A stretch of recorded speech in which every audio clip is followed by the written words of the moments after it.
Did you know that the greatest users of pornographic sites are 12 to 17-year-olds?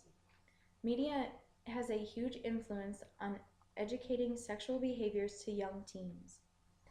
The media includes movies, TV, music, video games, and the internet. Today I will be explaining how the media influences sex, the effects of sex in the media, and solutions for sex in the media. Sex content in the media has not always been an issue. It only recently came about and has been on the rise. In 1998 to 2005, sexual scenes have doubled on TV. In 2005 alone, 75% of TV shows aired streamed sexy sexual content. A child each week views 22 hours of TV. Per day, he or she may view 3 to 4 hours a day of TV, plus 3 hours of video games, music, and computer time. All those hours put together each week don't even compare to the number of hours spent in the classroom. In 1996, Family Time Hour showed 8.5 scenes of sexual interactions between two people. That's a 270% increase from 1976. Each year, a child views 14,000 references of sex on TV. In 1950 to 2006, 85% of movies contain sexual content, and movie ratings don't matter. Along with PG-13, they contain sexual interactions, and rated R movies have increased the most over the past decade. 14% of children say that what they are viewing on the internet, they wouldn't want their parent knowing what they're seeing. 1 in 5 children will be approached by an online predator. Media promotes dressing sexy, talking about sex, and casual hookups as the norm. Which leads to what are the effects of sex in the media?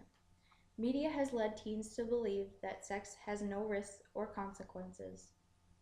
Children's minds are not cognitively developed enough to understand sexual interactions.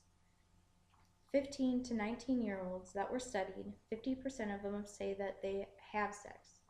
Of those, 29.8 say that they do use contraceptions. 45,000 girls each year get pregnant in Canada. The US has a much higher population, so we have a much higher rate of teen pregnancies. Canadian young females have higher rates of chlamydia and gonorrhea. 75 females that were studied, half of which were pregnant, stated that they did not know that their favorite soap opera characters use birth control or contraceptions at all, like condoms. In reported years, STDs contained 50% of them contained 15 to 24-year-olds, which leads to 39% of adults having STDs. As you can see, there are many downfalls to having sex in the media. Some solutions for this: many schools in Canada and the US and Europe mandate sexual education. Schools mention masturbation and homosexuality in these sex ed classes. There are a few organizations that have been put together to help counteract sex in the media. One is Canadian Radio, Television on Telecommunications Commission. The second is Action Group on Violence on Television.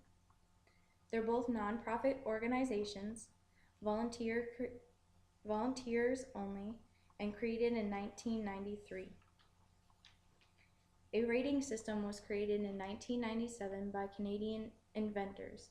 That's a V-chip technology, and parents control what their child views.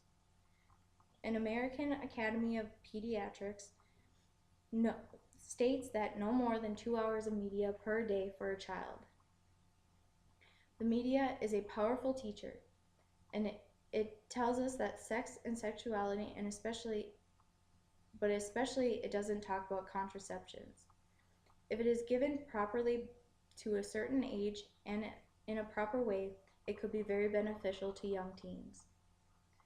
The media portrays that sex is okay, that casual hookups are the norm. It does not tell teens that there are consequences like STDs or pregnancies with sex. Parents need to control what their child views on the media, like movies, TV, music, video games, and especially the internet.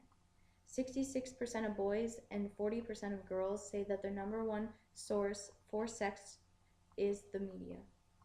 My sites that I found all my information on were www.ncbi.nlm or sexualandyou.ca and commonscenemedia.org.